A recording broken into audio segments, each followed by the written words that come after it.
Welcome welcome welcome. मेरा नाम है विद्या जोशी। हमने स्टार्ट किया है 10 दिन का बेसिक मैथमेटिक्स का कोर्स जो आपको बनाएगा मैथ्स में जीरो से हीरो। इस कोर्स में मैथ्स को हम बेसिक से लेके एडवांस तक लेके जाएंगे। आज है हमारा डे 8 और आज का टॉपिक है quadrilateral and types of quadrilateral. अगर आपने इससे पहले वाले वीडियोस अब तक नहीं देखे हैं तो आप जरूर जाके देखिए। और आपको किसी भी पॉइंट में किसी भी टॉपिक में अगर डाउट आता है तो आप मुझे कमेंट सेक्शन में जरूर बता सकते हैं। जल्द से जल्द मैं आपको वो सारे डाउट्स क्लियर करके दूंगी, ठीक है।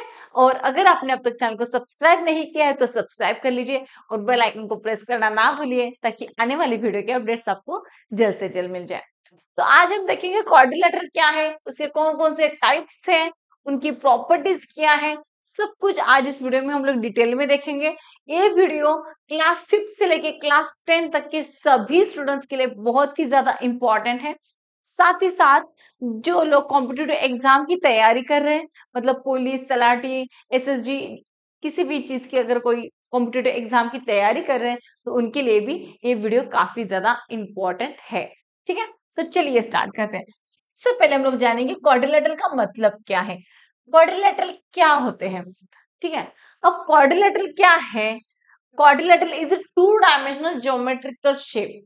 क्वाड्रिलेटरल क्या है? टू डायमेंशनल ज्योमेट्रिकल शेप है जिसको 4 साइड एंड 4 एंगल्स होते हैं। ऐसा ज्योमेट्रिकल शेप है टू डायमेंशनल, ठीक है। टू डायमेंशनल ज्योमेट्रिकल ऐसा शेप है जिसको 4 साइड्स एंड 4 एंगल्स होते हैं। ऐसे फिगर को हम लोग बोलते हैं क्वाड्रिलेटरल, ठीक है। जिसको 3 साइड और 3 एंगल होते हैं उसे हम कहते हैं ट्राइंगल, और जिसे 4 साइड और 4 एंगल्स होते हैं उसे कहते हैं हम क्वाड्रिलेटरल, ठीक है। और से कॉमन इनकी एक प्रॉपर्टी होती है जो सभी क्वाड्रिलेटरल के लिए आती है। Sum of all angles of quadrilateral is 360 degree. आप जो 4 एंगल्स है, इस कोई भी क्वाड्रिलेटरल ले लो, ठीक है। उनमें से 4 जो एंगल्स होते हैं इनके, तो उनकी सबकी एडिशन यहाँ पे कितनी आती है? 360 डिग्री आती है। ये क्वाड्रिलेटरल की सबसे इंपॉर्टेंट प्रॉपर्टी है। जैसे ट्राइंगल का क्या होता है? All angles of triangles is sum of all angle of triangle is 180 degree. वैसे ही sum of all angle of quadrilateral is 360 degree, ठीक है। तो स्टेप बाय स्टेप हम लोग जान लेते हैं कि कौन कौन से टाइप है, उनकी प्रॉपर्टीज क्या है। अब देखिए, सबसे पहले आता है हमारा स्क्वायर। अब स्क्वायर क्या है? एक क्वाड्रिलेटरल है, टू डायमेंशनल फिगर है जिसको 4 साइड 4 एंगल्स दिए हैं। अब इसे अगर हम देखेंगे स्क्वायर्स का, देखिए इसके सारे के सारे साइड्स क्या होते हैं? इक्वल होते हैं। All sides are equal and all angles are equal, उसे कहते हैं हम square. All angles are equal और ईच एंगल इज 90 डिग्री, ठीक है। क्यों? देखो अभी मैंने क्या बताया था, sum of all angle of quadrilateral is 360 और सारे के सारे एंगल इक्वल है, मतलब ईच एंगल कितना डिग्री का हुआ? यहाँ पे 90 डिग्री का हुआ, बराबर है ना। क्यों?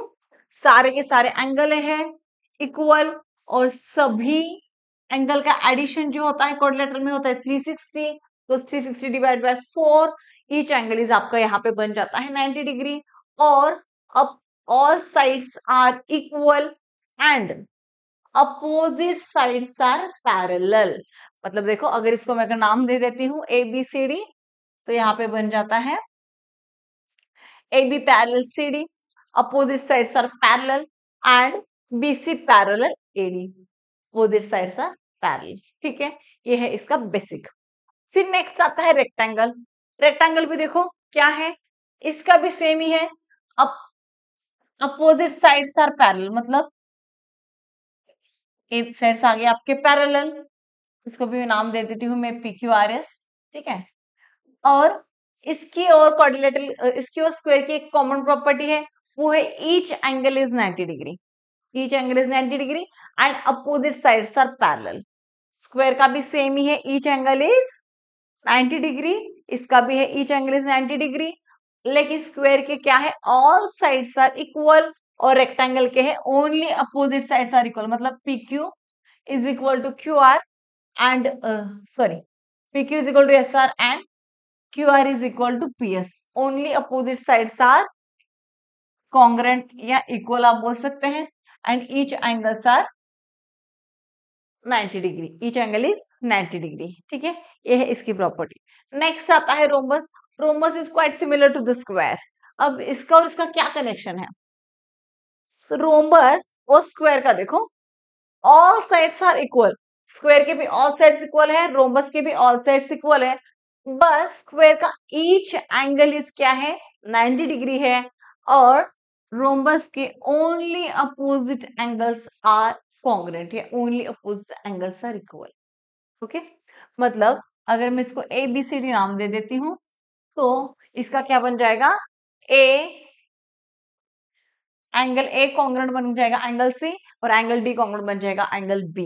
और बाकी का क्या है? इसके भी होते हैं all sides are equal and opposite sides are parallel. बस इन दोनों का डिफरेंस क्या है कि इसके बस अपोजिट एंगल्स आर इक्वल है, और स्क्वायर के ऑल एंगल्स आर इक्वल। समझ में आ गया? स्क्वायर का क्या है? ऑल एंगल्स आर इक्वल, और इसके दिए है only opposite angles are equal. Next आता है parallelogram. Parallelogram also quite similar to the rectangle. अब इन दोनों में कॉमन क्या है बताती हूँ। रेक्टेंगल का क्या है? Opposite sides are parallel and equal. इसका भी सेम ही है, opposite sides are parallel and equal. और रेक्टेंगल का और इसका डिफरेंस बताती हूँ। रेक्टेंगल का ईच एंगल इज 90 डिग्री है, पैरेललोग्राम का only opposite angles are congruent. मतलब इसके अपोजिट कौन आ गया? सामने ये आ गया, मतलब ये बन गया इसके साथ कॉन्ग्रुएंट, ये बन गया इसके साथ ये कॉन्ग्रुएंट। ठीक है, तो इसे कहते हैं हम पैरेललोग्राम। देखो, पैरेललोग्राम और रेक्टेंगल का फर्क क्या है? बस only opposite angles are congruent, और रेक्टेंगल का मतलब है each angle is congruent, each angle is 90 degree. इसमें क्या है? Only opposite angles are congruent. ठीक है, वो कितने भी डिग्री के हो सकते हैं, लेकिन पैरेललोग्राम में दो एंगल्स जो होते हैं वो एक्यूट होते हैं। ठीक है, तो दो ऑब्ट्यूस होते हैं। ओके, इसका भी सेम ही है। एक पैर इसका क्या होता है? एक्यूट एंगल होता है, और एक पैर इसका ऑब्ट्यूस एंगल होता है। नेक्स्ट आता है हमारा ट्रेपेजियम। अब ट्रेपेजियम भी हमारे दो टाइप के ट्रेपेजियम है, एक है ट्रेपेजियम और दूसरा होता है आइसोसेलेस ट्रेपेजियम। अब इन दोनों का पहले आपको डिफरेंस भी बताती हूँ। ट्रेपेजियम का सबसे कॉमन प्रॉपर्टी है कि यहाँ पे उसका एक ही पैर जो है वो होता है पैरेलल।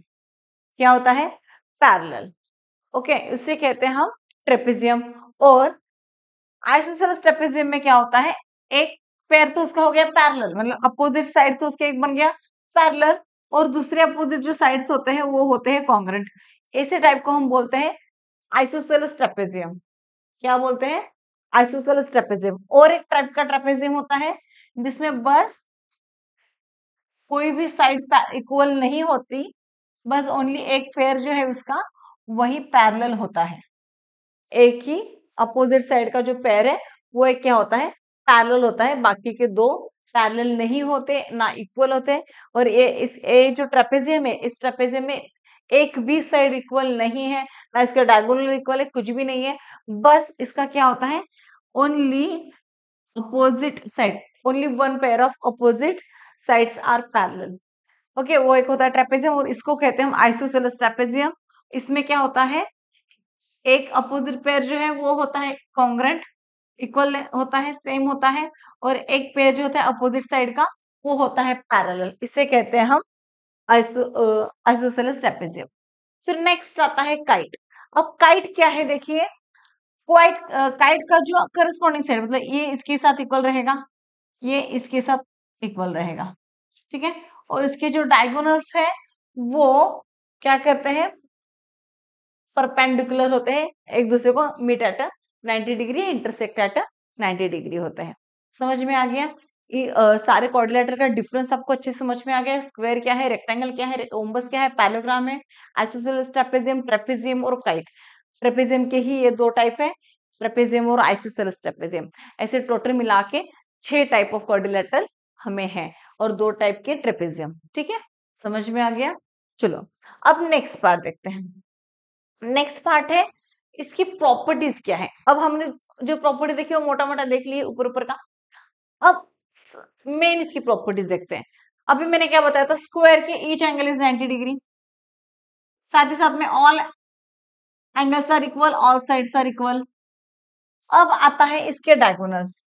जो इसके डायगोनल्स जो होते हैं, डायगोनल का मतलब क्या है? अपोजिट वर्टेक्स को ज्वाइन करने वाला जो लाइन होता है उसे हम कहते हैं डायगोनल। अब सपोज इसको मैं नाम दे देती हूँ। अब सपोज मैंने इसको दे दिया A B C D. A B C D is square. अब each angle is 90 degree, all sides are equal. A C, देखो ए एक वर्टेक्स है, उसका अपोजिट वर्टेक्स सी है, उन दोनों को ज्वाइन करने वाली जो लाइन होती है उससे कहते हैं हम डायगोनल। अपोजिट वर्टेक्स को जो लाइन ज्वाइन करती है उससे कहते हैं हम डायगोनल। अब इसका मेन प्रॉपर्टी क्या है? Each angle is 90 degree sum, और all sides are equal, opposite sides are parallel. और इसका मेन प्रॉपर्टी आता है diagonals are perpendicular bisector of each other. Diagonals are perpendicular bisector. यहाँ पे कौन कौन से डायगोनल है? AC and BD. तो एसी क्या होगा? इसको परपेंडिकुलर होगा और साथ ही साथ में उसको बाइसेक्ट भी करेगा। इसके डायगोनल्स भी होते हैं वो इक्वल लेंथ के ही होते हैं। मतलब एसी इज इक्वल टू आपको रहेगा यहाँ पे बीडी, एंड ये जो है परपेंडिकुलर बाइसेक्टर है, मतलब एसी से पास होगा तो बीडी को इक्वल टू पार्ट्स में डिवाइड करेगा। साथ ही साथ में बीडी इसको इंटरसेक्ट कर रहा है तो एसी को भी इक्वल टू पार्ट्स में ये डिवाइड करेगा। ठीक है, इसका सबसे मेन प्रॉपर्टी है ये क्या होता है? Diagonals are perpendicular bisector of each other. ये इसकी मेन प्रॉपर्टी है।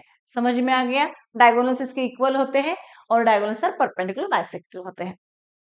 नेक्स्ट आता है रोम्बस आता है। रोम्बस क्या है? देखिए, रोम्बस इसको मैं नाम दे देती हूँ पी क्यू आर एस। अभी मैंने आपको बताया था कि अपोजिट साइड्स, अपोजिट वर्टेक्स को ज्वाइन करने वाली लाइन को हम लोग कहते हैं डायगोनल। तो चलिए इसका मैं डायगोनल ड्रॉ कर लेती हूँ। अब हमने बताया था कि ये काफी हद तक स्क्वायर से मिलता जुलता है। क्यों? इसके भी ऑल साइड्स आर इक्वल हैं, बस इसके अपोजिट एंगल्स हमारे इक्वल नहीं है। अब इसका और इसका मेन प्रॉपर्टी बताती हूँ मैं। यहाँ पे क्या है? ये भी दोनों डायगोनल एक दूसरे के लिए परपेंडिकुलर बाइसेक्टर है। क्यों? पी क्यू क्या कर, पी आर क्या करता है? डायगोनल क्यू एस को दो इक्वल पार्ट में डिवाइड करता है। मतलब S Q is equal to आपका यहाँ पे बन जाता, सपोज यहाँ पे मैं ओ नाम दे देती हूँ, two diagonal intersect at point O, तो S O is equal to आपको बन जाएगा ओ क्यू। ठीक है, और P Q is equal to बन जाता, sorry P O is equal to बन जाता है ओ आर। दोनों भी एक दूसरे के परपेंडिकुलर बाइसेक्टर है, डायगोनल्स को इक्वल टू पार्ट्स में डिवाइड करते हैं। डायगोनल्स मीट एट 90 डिग्री या डायगोनल इंटरसेक्ट एट 90 डिग्री, ये सबकी इसकी मेन प्रॉपर्टी है। समझ में आ गया? फिर नेक्स्ट आता है रेक्टेंगल। रेक्टेंगल का भी बताया था मैंने, opposite sides are congruent, equal, और अपोजिट साइड्स आर पैरेलल। ठीक है, अब उसके आते हैं डायगोनल्स की तरफ। डायगोनल्स क्या होते हैं? जो अपोजिट वर्टेक्स को ज्वाइन करते हैं उसे हम कहते हैं डायगोनल। जिसको भी मैं नाम दे देती हूँ A B C D. Okay, यहाँ पे मैंने कुछ ओ दे दिया। अब इसका क्या है? टू डायगोनल्स क्या करते हैं? बस बाइसेक्ट करते हैं। इसके भी दो डायगोनल्स देखो इक्वल होते हैं, मतलब ए सी इज इक्वल टू आपको मिल जाएगा बी डी, बट इसके डायगोनल्स परपेंडिकुलर बाइसेक्टर नहीं होते हैं। बस क्या होते हैं? बाइसेक्ट करते हैं, मिलते हैं तब एक दूसरे को ये बाइसेक्ट करते हैं। ऐसा जरूरी नहीं कि ये दोनों एक दूसरे को परपेंडिकुलर बाइसेक्टर ये नहीं है। ठीक है, जैसे रोम्बस और स्क्वायर क्या है? डायगोनल्स आर परपेंडिकुलर बाइसेक्टर है, वैसे ये नहीं है, बस एक डायगोनल्स को इक्वल टू पार्ट्स में कट करते हैं। ये इसकी है प्रॉपर्टी। समझ में आ गया? बाकी तो प्रॉपर्टी बाकी सारी सेम ही है। पैरेललोग्राम का सेम टू सेम इसके जैसा ही है। Opposite sides are parallel, opposite sides are congruent, and opposite angles are also congruent. ठीक है, अब आती है बात डायगोनल की। इसके भी क्या डायगोनल्स होते हैं? Diagonals are bisect each other, but यहाँ पे भी ऐसा नहीं है कि डायगोनल्स को क्या करेंगे? परपेंडिकुलर बाइसेक्टर नहीं है, बस डायगोनल्स उसके दो टुकड़े करते हैं, दो पार्ट्स करते हैं। ये इसकी है प्रॉपर्टी। बाकी की प्रॉपर्टी सारी इसकी भी सेम ही है। बस यहाँ पे और इसका क्या है? डायगोनल्स इक्वल भी नहीं है। आप रोम्बस ले लो या फिर आप पैरेललोग्राम ले लो, इनके डायगोनल्स इक्वल लेंथ के नहीं है, डायगोनल्स दोनों के भी इक्वल नहीं होते। बस दोनों के डायगोनल्स क्या करते हैं? बाइसेक्ट करते हैं। रोम्बस और स्क्वायर के परपेंडिकुलर बाइसेक्टर होते हैं और रेक्टेंगल और पैरेललोग्राम के जो डायगोनल्स है वो बस एक दूसरे को बाइसेक्ट करते हैं, इक्वल टू पार्ट्स में डिवाइड करते हैं। ये है इसकी सबसे मेन प्रॉपर्टी। समझ में आ गया? फिर आता है हमारा नेक्स्ट ट्रेपेजियम और काइट। अगर आप ये मैंने आइसोसेलेस ट्रेपेजियम ड्रॉ किया है, अगर आप नॉर्मल रेगुलर वाला ट्रेपेजियम ड्रॉ करते हैं तो उसकी कोई स्पेसिफिक प्रॉपर्टी है ही नहीं, जैसे मैंने अभी बताई थी बस उतनी है। अगर यहाँ पे देखिए इसका भी क्या है, only opposite sides are equal, sorry एक ही पेयर ऑफ अपोजिट साइड इसका इक्वल है, एक पेयर इसका पैरेलल है, और जो डायगोनल्स है अगर आप आइसोसेलेस ले रहे हैं ट्रायंगल, सॉरी आइसोसेलेस ट्रेपेजियम अगर आप ले रहे हैं तो उसके डायगोनल्स जो होते हैं वो इक्वल लेंथ के होते हैं। बस इसका बस इतना ही प्रॉपर्टी है। डायगोनल्स क्या है इसके, इक्वल लेंथ के होते हैं और कोई इसका स्पेसिफिक प्रॉपर्टी नहीं है। नेक्स्ट आता है काइट। काइट का जस्ट मैंने अभी बताया था कि इसके एडजेसेंट साइड जो होते हैं, मतलब ये वाले एक पेयर जो होता है इसका, ये कॉन्ग्रेंट ये रहेगा, ये कॉन्ग्रेंट ये रहेगा। अब देखो इसके जो डायगोनल्स है, दो डायगोनल्स से इक्वल है ही नहीं, डायगोनल्स यहाँ पे इक्वल नहीं है, PQRS ले लेती हूँ, यहाँ पे लेती हूँ मैं PT। लेकिन इसके डायगोनल्स जो है वो इंटरसेक्ट एट 90 डिग्री, दोनों एक दूसरे को 90 डिग्री में मिलते हैं, तो यहाँ पे बोलते हैं हम डायगोनल्स इंटरसेक्ट एट 90 डिग्री। अब एक जो देखो जो बड़ा वाला डायगोनल है ना, वर्टिकल वाला, वो क्या करता है, नीचे का छोटा डायगोनल है उसको क्या करता है, बाइसेक्ट करता है, इक्वल टू पार्ट्स में डिवाइड करता है। मतलब इसका मतलब होता है कि इसका एक ही डायगोनल क्या होता है, डिवाइड हो जाता है इक्वल टू पार्ट्स में, और एक वाला डायगोनल नहीं होता। यही काइट की प्रॉपर्टी। और इसका मेन प्रॉपर्टी क्या है, इसका एक ही पेयर जो है एंगल ए वाला वो होता है कॉन्ग्रेंट, वो होता है इक्वल। मतलब यहाँ पे angle C is equal to angle आपको मिल जाएगा Q, ST is equal to मिल जाएगा TQ, और ये जो PR जो है वो क्या है, परपेंडिकुलर बाइसेक्टर ऑफ SQ है। क्या बोला मैंने, diagonal PR is a perpendicular bisector of SQQ। उसने क्या कर दिया है, परपेंडिकुलरली बाइसेक्ट कर दिया है और SQ को दो पार्ट्स में डिवाइड कर दिया है, ST और TQ में। समझ में आ गया? मतलब यहाँ पे हम ऐसे लिख सकते हैं, PT और PR आप जो भी लिख दो, is a perpendicular bisector of SQ। समझ में आ गया? ये है इसकी प्रॉपर्टीज। आई होप कि आपको आज का वीडियो काफी इंफॉर्मेटिव लगा हो, तो आप वीडियो को लाइक जरूर करें और अपने दोस्तों के साथ जरूर शेयर करें।